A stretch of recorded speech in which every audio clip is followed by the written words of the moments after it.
Me share my screen. Thanks everybody for joining us. Um, as I mentioned, this is let's see here, continue to share. Yes. All right. So my name is Brett Wolff, and I work with an organization that's part of the UK Cooperative Extension Service called the Center for Crop Diversification. And we're celebrating our 25th anniversary this year, and we're really excited about that. Most of you are hopefully familiar with us, and that's probably why you're joining. But we do offer a wide variety of resources, including trainings like this one, price reports, publications, tools for people to be able to evaluate whether they want to grow apples or if they want to grow asparagus or if they want to grow something else.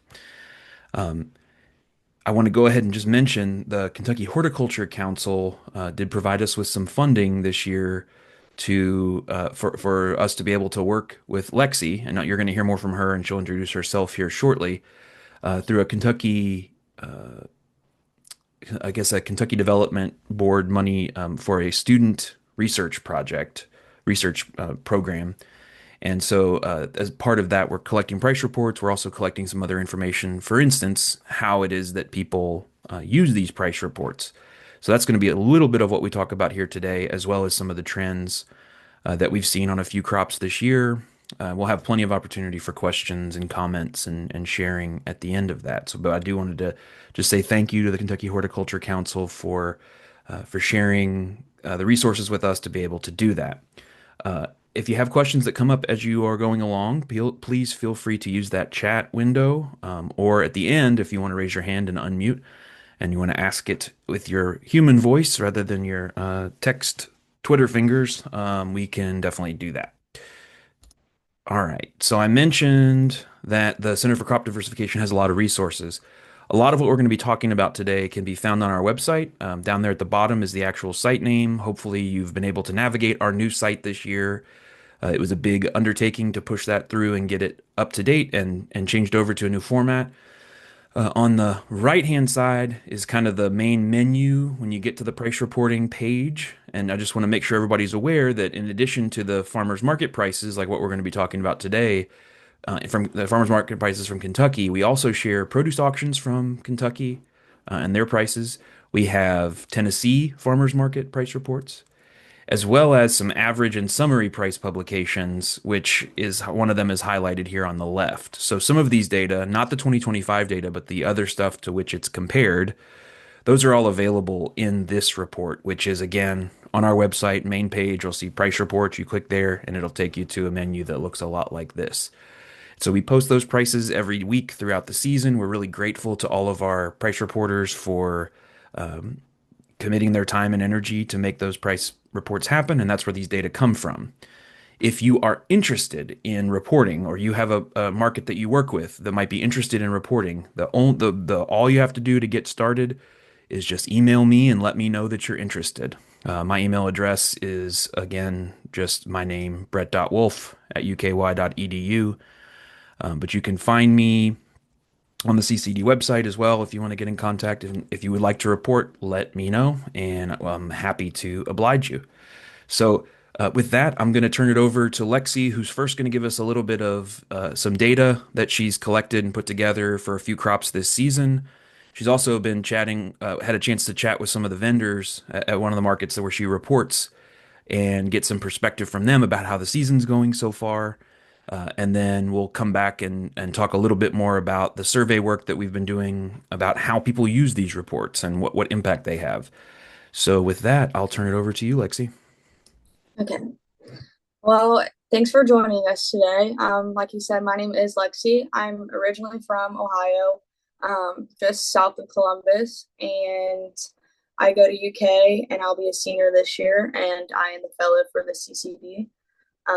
Just a little bit what I do for the fellow. I do go to farmer markets and I do report prices, and then I'll put all that in the data sheet. I also do different articles that I think are on the website that you can look at.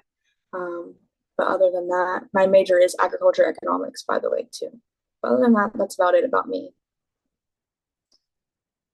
Okay, so I went through our archives for the last couple of years for three different commodities. We did strawberry, asparagus, and I think lettuce was the other one. And I just went through and took the prices from each year, and then kind of broke it down into kind of where you can see the changes within the years. So the first one is asparagus. The prices were mostly consistent throughout the years, but the 2024 kind of went a little bit higher than the average.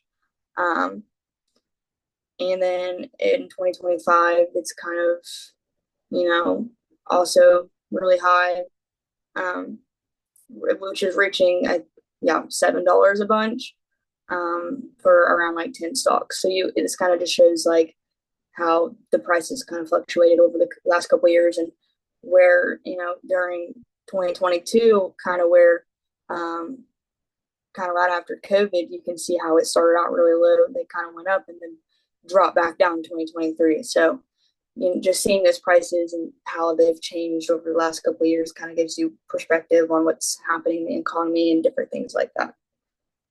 Yeah, I'll just tack something on there, Lexi. So as I was, just preparing and thinking about this and what kind of information I might be interested to get out of this if I were attending, I went back and looked at a couple of our old average reports, and for the year 2018, which seems like about 63 years ago, the pre-COVID times, the average seasonal price for all markets combined that year, 2018, for asparagus for 2018 was $3.87. So probably somewhere kind of in this middle range below all these lines.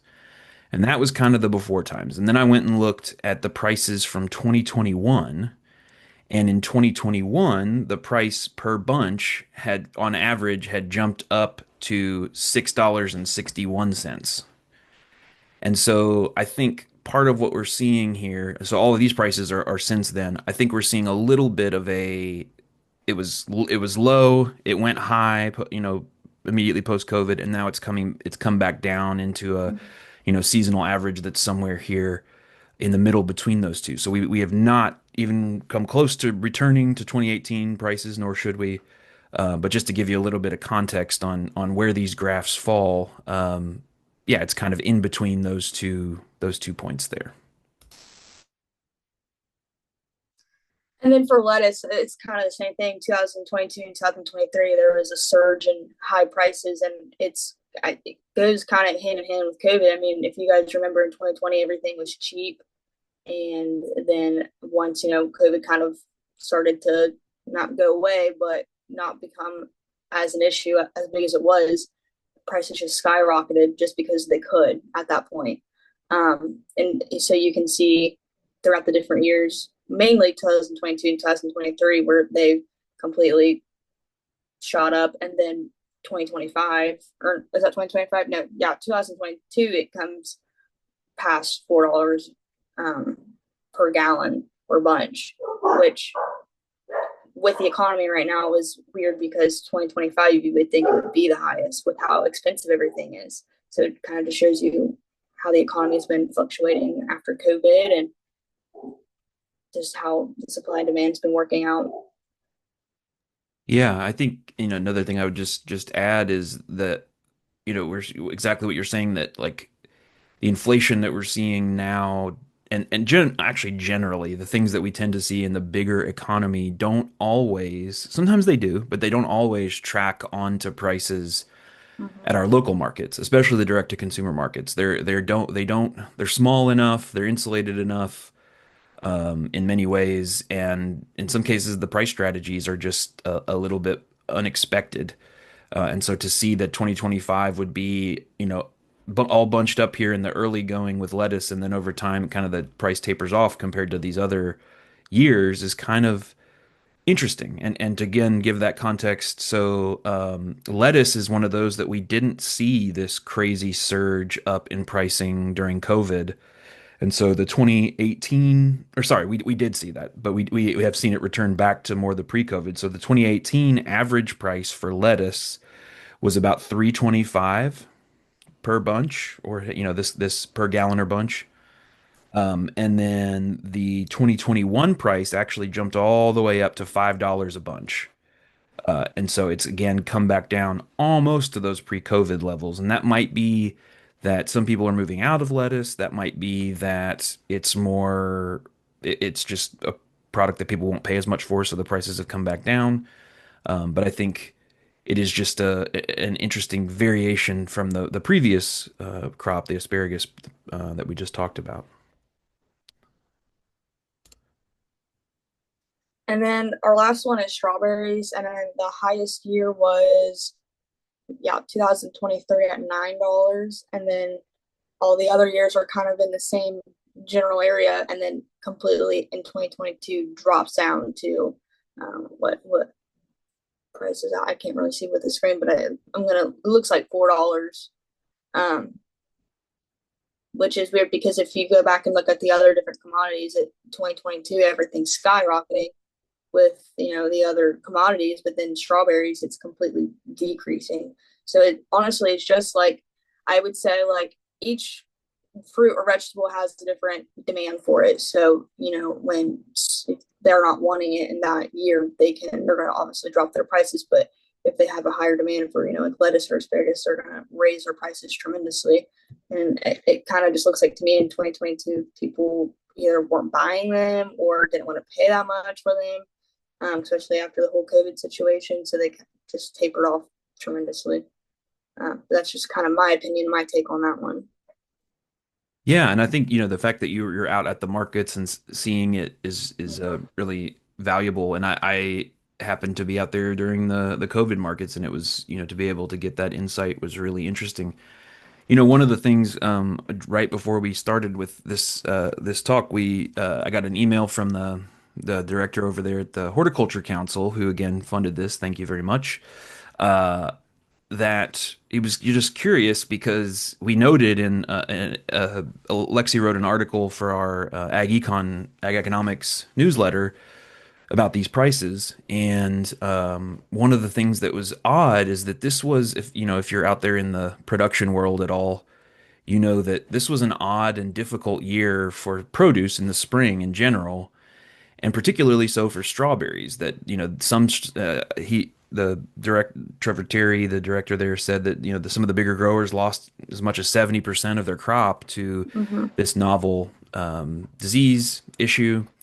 But it was also just a wet spring in general, which makes one a historically wet spring, and so that creates these problems. And then you see in these prices that the prices don't necessarily track upward, with that challenge. And it's a really confusing part of farmers market prices because again, they don't necessarily always follow where you'd expect. If I've got a third of the strawberries that I have to offer, that I might increase the price. And this is one of those interesting things where in larger markets we get this effect where people put things on the market for a certain price, it doesn't get bought, and then people have to lower prices, or Mm-hmm. they put it on the market and it's selling out too fast, so they raise prices. And this process of like price discovery is sometimes what we would call that. With farmers markets, it's small enough and you have enough just individual variability that sometimes people just put them out there for the price that they put them out for last year, or maybe what they did last year plus 50 cents, and that's the extent of the real grappling with prices. Now, so if you all have any thoughts on why is it that in a challenging year the prices didn't necessarily go up, I'd love to hear those in the chat. But yeah, I think it's something. Even the idea, like for instance, we would expect that the earliest berries would have a higher price, and so they might be at somewhere up here. As the main season comes on, we would expect to see prices go down to create this kind of U or V shape. And then when the season's tapering off, last strawberries of the year, we would see high prices again. We do see that in the produce auction prices, for instance, but we don't see that here. And so it's just an interesting part of part of the way that farmers markets work. And I do think in general, I'm encouraged by seeing some higher prices because I think people had been underpricing in the past. But anyway, I'll be quiet and we'll get back to Lexi now. Okay, so I had the opportunity to go to different vendors at the farmers market. I went on Sunday, so it's the one next to Gino's, um, and just kind of went and asked some different questions. And there, I you learn a lot when you're getting firsthand conversations with these people. You don't really realize what things are going on behind, the curtains, basically. So the first question I asked each vendor was, what are your guys' economic struggles? Um, so a lot of it was transportation. There were some people who they're not from here. They're from like Western Kentucky, so they don't have markets. So they're getting up at 4 in the morning and driving all the way over to Lexington just for the farmers market. And then just the cost of fuel has went up. The next one was cost of growing commodities. So everything it has skyrocketed in prices, so it's getting more expensive just to grow the different commodities. And then bugs, bad weather have been, I think, were two of the top examples that I was given. Bugs, I think everyone's crops were just getting ate to death this year, which obviously is a good because then you're out of crops and just wasted money basically.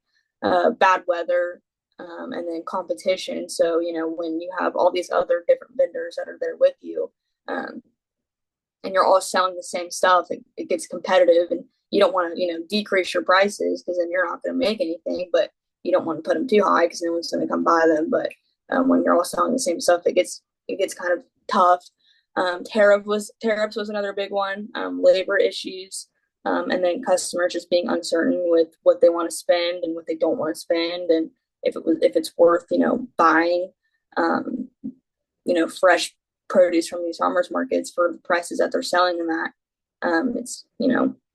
It's something you can't really help when you're not the customer. The only thing you can really do. I know one of the guys did tell me. He said, presentation is one of their biggest keys. Like, he said, I sort everything by color and put different fruits with different sizes all together. And he was like, that's really. He said it doesn't matter like what's going on at the farm and how I'm getting them here. He said my biggest thing that he worries about is presentation.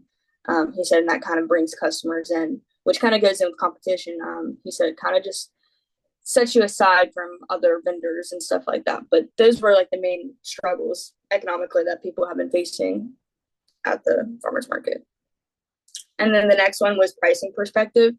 Um, a lot of them are kind of the same in a way. Um, the rising prices to match the expensive inputs. So and I know a lot of people have been irritated and stuff like that because prices are so high and inflation's been crazy. But when you're, putting all this money into making or to grow all these different crops, you have to raise your prices to meet that. So you're making something out of it. Um, this one really surprised me, caught me off guard a little bit. He told me that he used Whole Foods and Walmart um, to base off his prices. That was a new one. I don't think I was really expecting to hear that one. And then someone else actually does use our UK price guide. And then I've honestly heard a lot of people just say they price it based off how they feel it should be priced at. And there was a couple other people who said that a lot of people go in and they see this person has their lettuce $5 a head, and the other person has it at 5.50 a head. He said a lot of people will come in and see that immediately and drop their prices down completely. And he was like, you just can't do that because if that's what you're doing and that's what you're basing your prices off of, you're selling yourself short. And he was like, and everyone who does that is not making half the money that other people are. So that was just really interesting to see how they're viewing everything with, the economic issues we've been having and how they decide to price all of their stuff and how everyone kind of has different views on it. It was really interesting for me.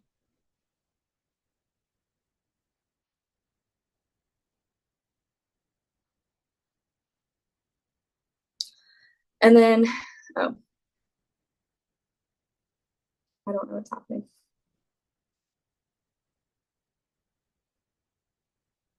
My mute button wouldn't pop up. I was freaking out. I tried the space bar and it just sent me into overdrive. Um, yeah, so a couple of thoughts just on that. Just the idea of using price data and how we can think about using it.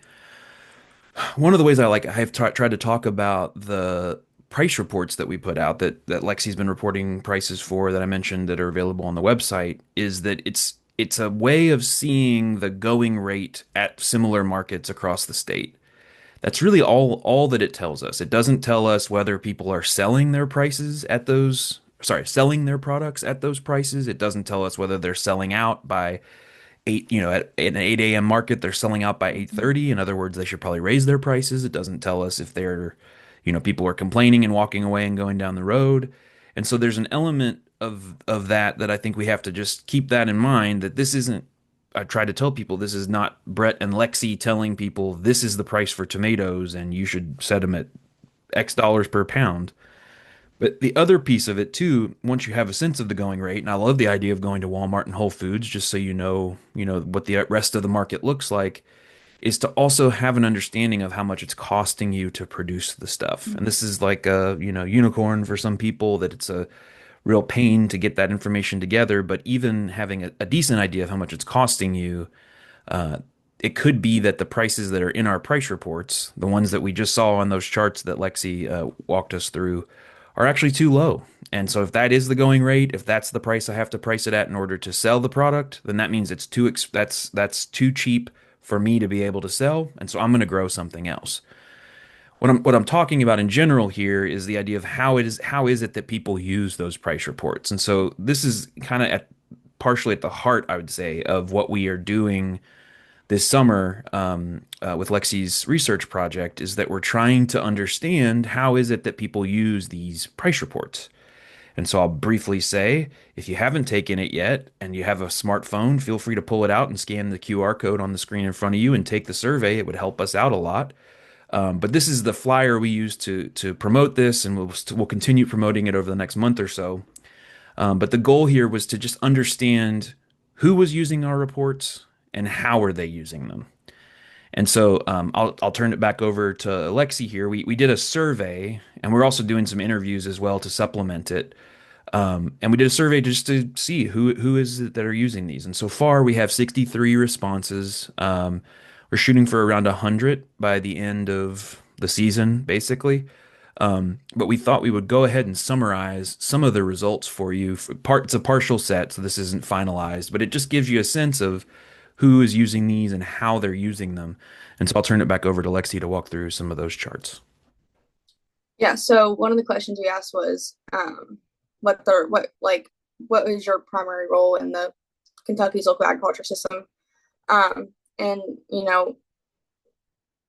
it's everyone's different. I mean, farmer was 53%, market managers 24%, and it just shows there's a broad of choices of what people are actually like what the role is. And it kind of just gives you perspective on that. And then on the right, you can kind of see the bar chart with which gives you more of a visual understanding. And then how long have you been in business? Yeah, the most was 2 to 5 years. And then the lease was less than 2 years, and then 6 to 10 years. That kind of just gives us an idea of how long you've been in business, and then like basically like kind of like how much experience you have. Is kind of how I took it when I saw that question. And then again on the right we have the bar chart that kind of just breaks it down for a visual. And then how you used the CCD price reports. This kind of gives us, or how long have you used them. Again, this just is like all these questions are kind of just giving us more insight on what everybody else is kind of like how they're using the website and all of our auction prices and stuff like that. And then it shows like the most is 2 to 5 years, which is impressive to me. And then the least is 11 to 20 years, which is really impressive that even 12% of people have been using it for 12 to 20 years. And then how do they use it? This kind of gives us an idea of what other people are using it for. Some people are using it for budgeting their business, or choosing which crops to grow, or writing business plan, and it kind of just gives us another general idea of what everyone's using it for, and most of it is setting the prices like we talked about before. How people at the farmers market do use us to set their prices, but if you get down in the lower ones, it's like writing a business plan. Like sometimes you don't really think about people even using that, so it just kind of gives us more of a in-depth idea of what's been going on. And I will add to this that we have some good friends at the K Card. The Many of you all know them, Kentucky Center for Ag and Rural Development, and I know that they use these to for estimates on returns. If you were going to go and talk to a ag credit or someone about loaning you some money, or if you were in some way going to try to project how much money am I going to make and tell someone else about that, whether that be a grant agency or whether that be a funder or what or a lender. I think that these reports can help to just give you like a third party. This is just the data that's out. These are just the data that are out there that people are selling it at this price. So I'm not making up the fact that $4 a pound for tomatoes is a reasonable amount to ask. Well, there's four markets out of nine where the prices are above that amount. I'm not sure if that's exactly right, but and so I think part of what we're trying to do too, not only is to understand how people are using them, but to help people to understand how they could be using these prices more. And that may look like needing different formats, that may look like needing different crops, and that's stuff we take feedback on. I have been doing these price reports for, I guess this is the 11th year that I've done them, maybe the 10th or 11th year that I've done them.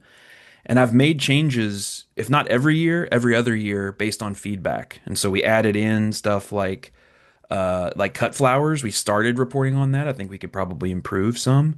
We added in a vendor count to give you a sense of how many people are there, and so is this a large market, a small market, or are there a lot of vendors or a few vendors? And we also implemented a high and low price, which we didn't used to have at all. And so I think if you have ideas for changes, or things to take the data and make it more useful to you, we're definitely down for that. But I think there is an opportunity for even more utility beyond just setting your prices to use these products, because if you're talking about a business where you're going to sell direct to consumers in the local food scene, having local food scene prices is a good idea.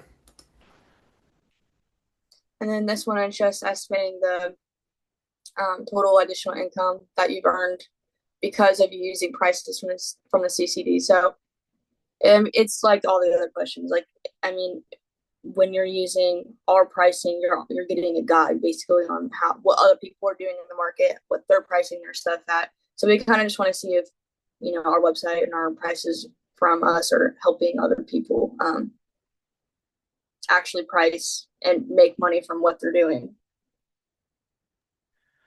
Yeah, this is also it's but depends on your view, I guess. But a challenge that has come from a lot of policymakers and funders, that we're supposed to put everything that we do in couch it in terms of return on investment. Which in this case, there's very little investment that most, other than the University of Kentucky, in covering, my salary, part of my salary has really gone into this. But if as we continue to move forward and advocate for expanding this, or for having money to pay reporters or something like that, having an idea to say this is what this is worth at the farm gate level, this is what the direct returns to farmers are. And I think the fact that we have only a small section are saying absolutely zero. Some people are saying they're not really sure. But in these other cases, that these are making a difference of thousands of dollars. Mm-hmm. Granted, our survey doesn't include all people who have downloaded these, but these types of reports have been downloaded by 300,000 users across the last, 15 years. And so, or maybe 10 years. And so, understanding like this, a lot of people fall into this bell curve range of it having some to a lot of economic impact on them is pretty compelling. And it's really interesting. I think a lot of times I've gotten a lot of mileage out of this story, but we had one of our reporters talked about how a number of years ago they had green onions priced at $1 per bunch.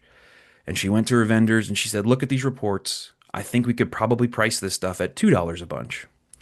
The vendors said, "Oh, okay, cool. Well, I guess we'll give it a try." They tried it. Everybody raised their price to $2 a bunch the next weekend, and they still sold out of all of their green onions. And as a result, they made twice as much money off their green onions that week. And so I think those types of stories and that type of critical thinking and application of these could be a helpful mechanism. So yeah.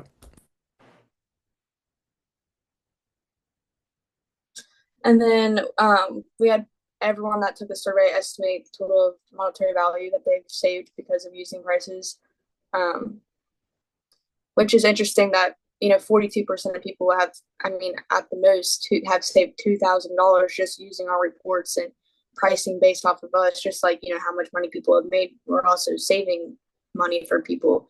Um, I mean, yeah, there's 23% that they don't know, and there's 15% of zero. But just having even the 4% at the 20,000 to 50,000, I feel like is crazy to me that they're able to even save that much money from just using the prices from the CCD.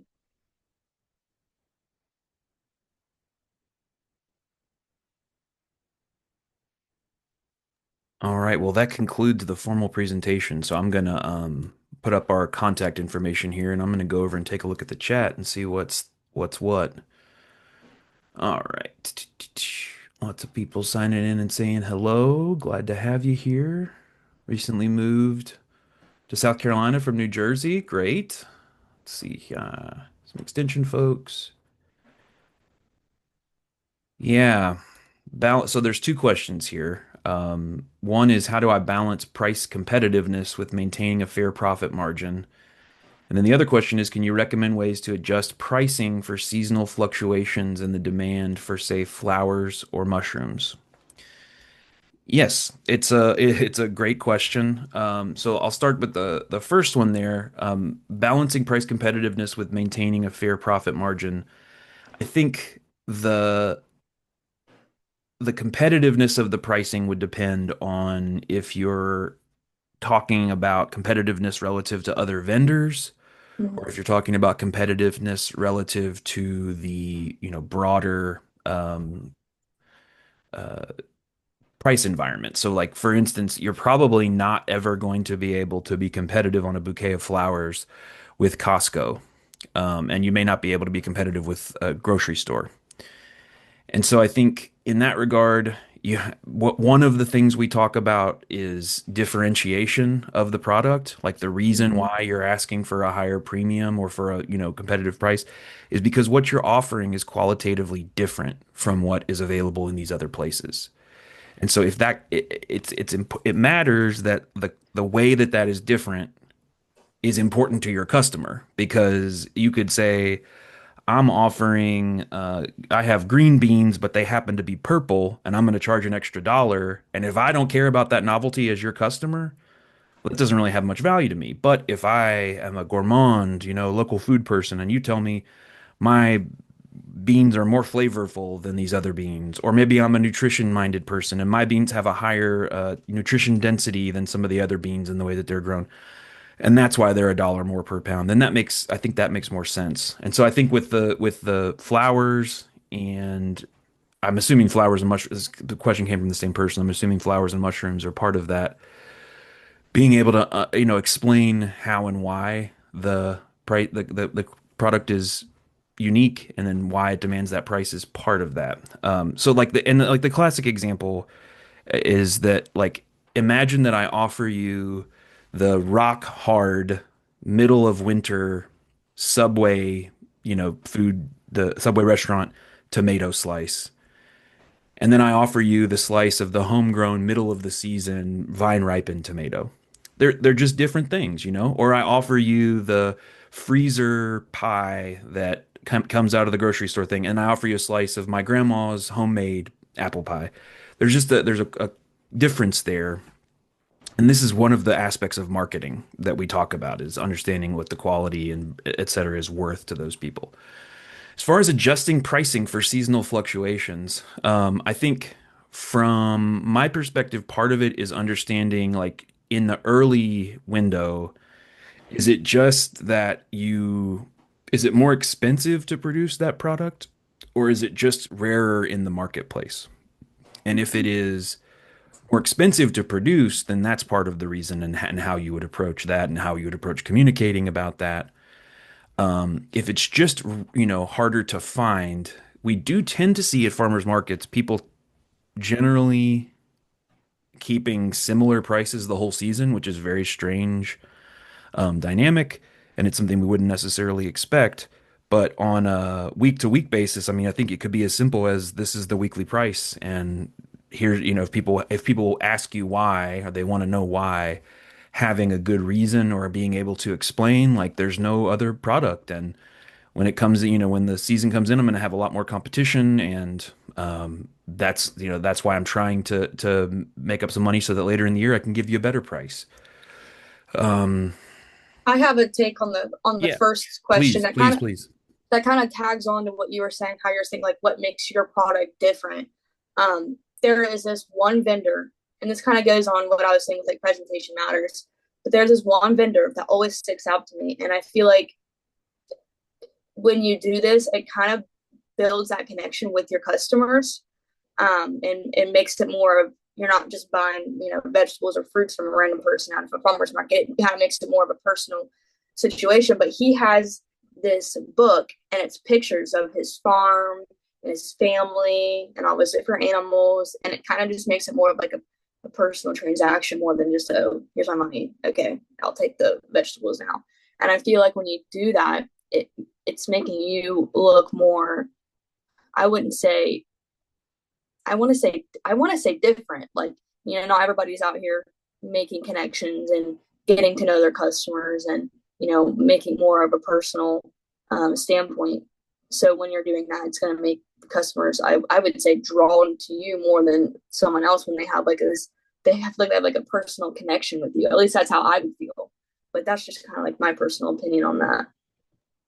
Yeah, and I think to build on that, this idea of like a connection between the vendor and the customer, that does it depends on the type of market that you're at, and it depends Mm-hmm. on your customers and your approach to marketing. But we do tend to see at some of these direct markets that customers will buy from someone, and if they have a good experience with them, they're kind of Horticulture. hooked in and will buy from them for the rest of that season.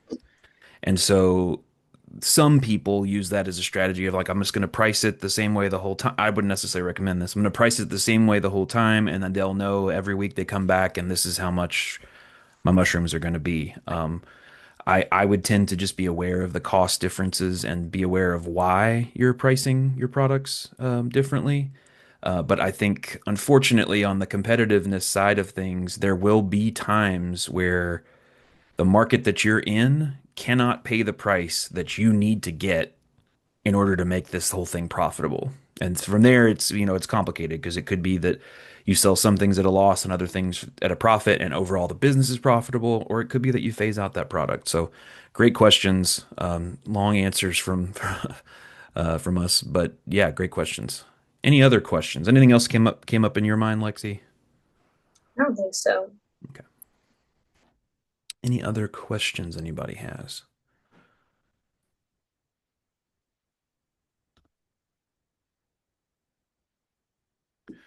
Okay, so I do have, let me see if it's still on my clipboard. I have a survey here. If you would not mind to take that survey, it's like 3 or 4 questions. It should take less than 2 or 3 minutes. That would be wonderful. Just let us know if this was useful and whether like other things you'd like to see in the future. We'll stick around for a few minutes, but other than that, I think if you have other questions, you can feel free to drop them in, and we'll be here for just a little bit. Thank you all.